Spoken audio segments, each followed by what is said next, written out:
ইনকলাব জিন্দাবাদ ইনকলাব জিন্দাবাদ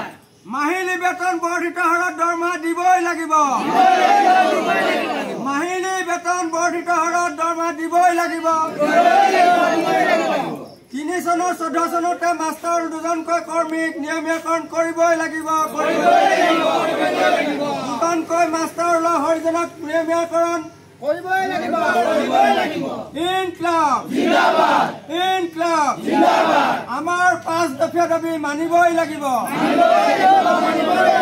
আমাৰ 5 দফা দাবী মানিবই লাগিব আমাৰ একেকালীন সাহায্য দিব আমাৰ 5 দফা দাবী সন্দৰ্ভত মানিবই লাগিব আমাৰ দাবী ন্যায্য দাবী আমাৰ দাবী ন্যায্য দাবী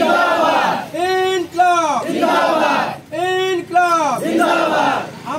আমাৰ দাবী ন্যায্য দাবী আমাৰ দাবী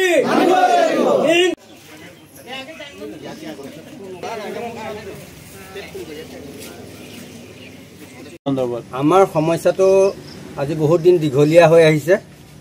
যোৱা 2014 চনৰ পৰা আমাক এই গত বোৰ্ডে আলোচনা কৰি সিদ্ধান্ত লোৱা আমাৰ মাষ্টাৰ আৰু হৰিজনক নিয়মীয়াকৰণ কৰা এটো আমাক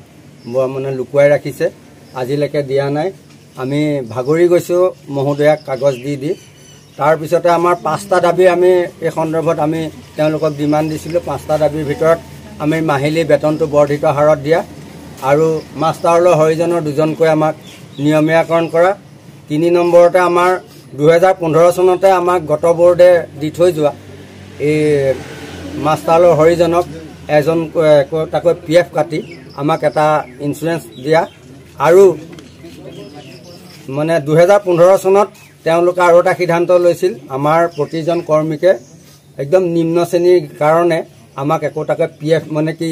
ইন্সুৰেন্স লাইফ ইন্সুৰেন্স কৰি দিম বুলি আমাক কথা দিছিল হেতু আজিলৈকে নকৰিলে লগতে 5 নম্বৰটো হ'ল আমাক এককালীন সাহায্য দিছিল আগতে কিন্তু এই গত বোৰ্ড কিখনৰ পৰা আমাক কিছু বৰ্ধিত হাৰত মানে এককালীন সাহায্যটো ৰিটায়াৰমেন্টৰ মানুহক দিম বুলি আমাক আলোচনা কৰিছিল কিন্তু হেতু আমাৰ যোৱা 2-4 জন ৰিটায়াৰ হৈ যোৱাৰ পাছতো তেওঁলোকে পোৱা নাই গতিকে আমি দুখ পাইছো আমি যোৱা 14 চনৰ পৰা এনেকৈ আবেদন নিবেদন কৰি আমি বহুত মানে অনুন্নয় বিনয় কৰি প্ৰাৰ্থনা জনাইছো আৰু এইবাৰো আমি যেতিয়া কৰিবলৈ আৰম্ভ কৰিছো যেতিয়া